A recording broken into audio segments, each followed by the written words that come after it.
সম্প্রতি social media scroll করতে করতে একটি ভিডিও আমার সামনে আসে, যেখানে একজন সোশ্যাল ইনফ্লুয়েন্সার অভিযোগ করেছেন মাননীয় মুখ্যমন্ত্রী শুভেন্দু অধিকারীর উদ্দেশ্যে। কি তার অভিযোগের বিষয়বস্তু?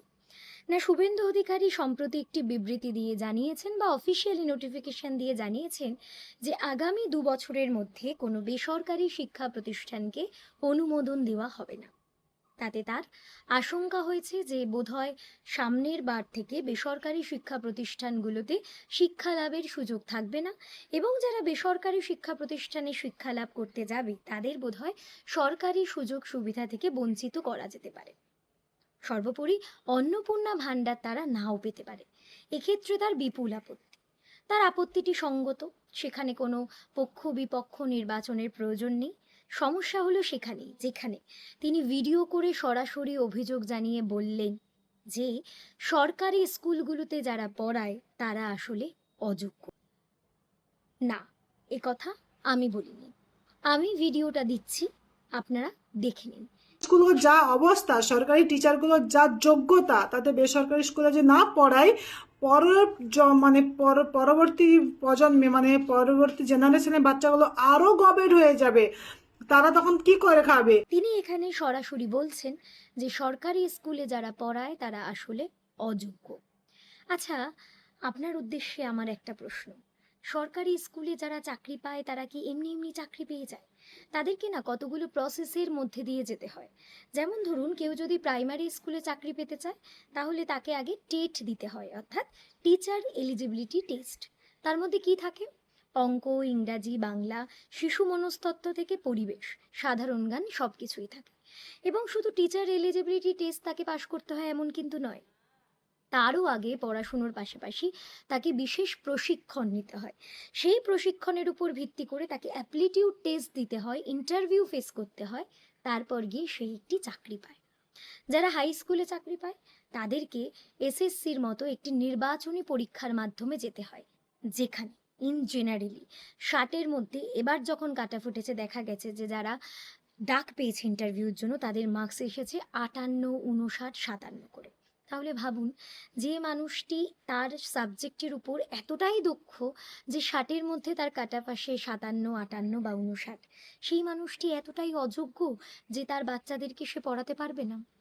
তাছাড়াও এই সমস্ত পরীক্ষাগুলোতে একটা নাম্বার যোগ হয়, সেটা হলো একাডেমিক নাম্বার। সেই একাডেমিক নাম্বারের মধ্যে থাকে মাধ্যমিক পরীক্ষা, উচ্চ মাধ্যমিক পরীক্ষা, গ্র্যাজুয়েশন, এবং তার সাথে থাকে পোস্ট গ্র্যাজুয়েশন। এছাড়াও থাকে বিভিন্ন প্রশিক্ষণের শিক্ষা। তো সেই সমস্ত নাম্বারের ক্ষেত্রেও দেখা যায় তারা বিপুল পরিমাণে নাম্বার কিন্তু গেইন করেছে।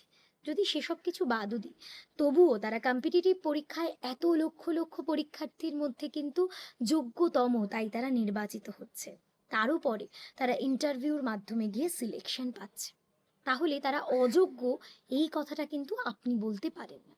এবার প্রশ্ন উঠতে পারে, সরকারি স্কুলে তাহলে পড়াশুনোর এই হাল কেন?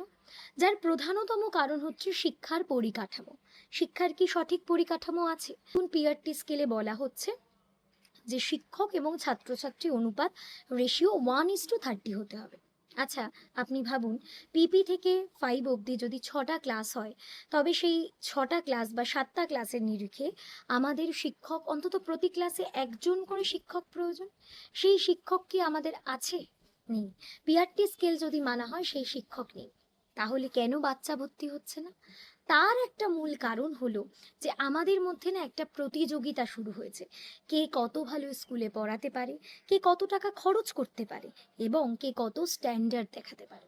সম্প্রতি একটি ভিডিওর মাধ্যমে বা বিভিন্ন লেখালেখির মাধ্যমে আমরা দেখতে পেয়েছি যে আমাদের এই সরকারি স্কুলে পড়াশুনো করেই আমাদের বাংলার একজন মেয়ে সারা ভারতবর্ষের মধ্যে জয়েন্ট এন্ট্রান্সে ফার্স্ট র্যাঙ্ক করেছে। বাংলা মিডিয়ামে পড়াশুনো করে শুধুমাত্র জয়েন্ট এন্ট্রান্সে ভালো ফল করেছে এমন কিন্তু নয়।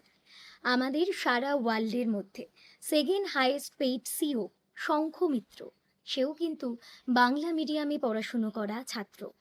শুধুমাত্র বাংলা মিডিয়াম স্কুল থেকে পড়েছে এমন কিন্তু নয়, সে কিন্তু তার উচ্চতর শিক্ষা সম্পন্ন করেছে যাদবপুর বিশ্ববিদ্যালয় থেকে। সেই যাদবপুর বিশ্ববিদ্যালয় যেটি একটি বাংলা মাধ্যম বিশ্ববিদ্যালয়। তাই আপনি কোথায় পড়ছেন সেটা ইম্পর্টেন্ট নয়, আপনি কি শিখছেন, কতটা শিখছেন সেটা ইম্পর্টেন্ট। আর সরকারি স্কুল, কলেজ বা ইউনিভার্সিটিতে যারা পড়ায় তারা কেউই অযোগ্য নয়। বরং আপনাদের মানসিকতা অনেক বেশি অযোগ্য। যদি আপনার কোথাও গিয়ে মনে হয় যে সরকারি স্কুলে ঠিকমতো মাস্টার মশাইরা পড়াচ্ছেন না, তাহলে সেখানে গিয়ে সরাসরি প্রতিবাদ করুন। কিন্তু তার মানে তাদেরকে যখন তখন অযোগ্য বলে দেবেন এমন কিন্তু নয়। আর দ্বিতীয়ত, যে কথা আমি বলতে চাই না তবুও বলছি, যে আপনার ভাষা নির্বাচন, আপনার কথা বলার ভঙ্গি বুঝিয়ে দিচ্ছে যে আদতে আপনিও সঠিক শিক্ষায় শিক্ষিত হতে পারেননি, না পুঁথিগত, না পারিবারিক, না সামাজিক। তাই যখন তখন যা ইচ্ছা তাই বলে দিলাম, এটা কিন্তু বলা চলে না।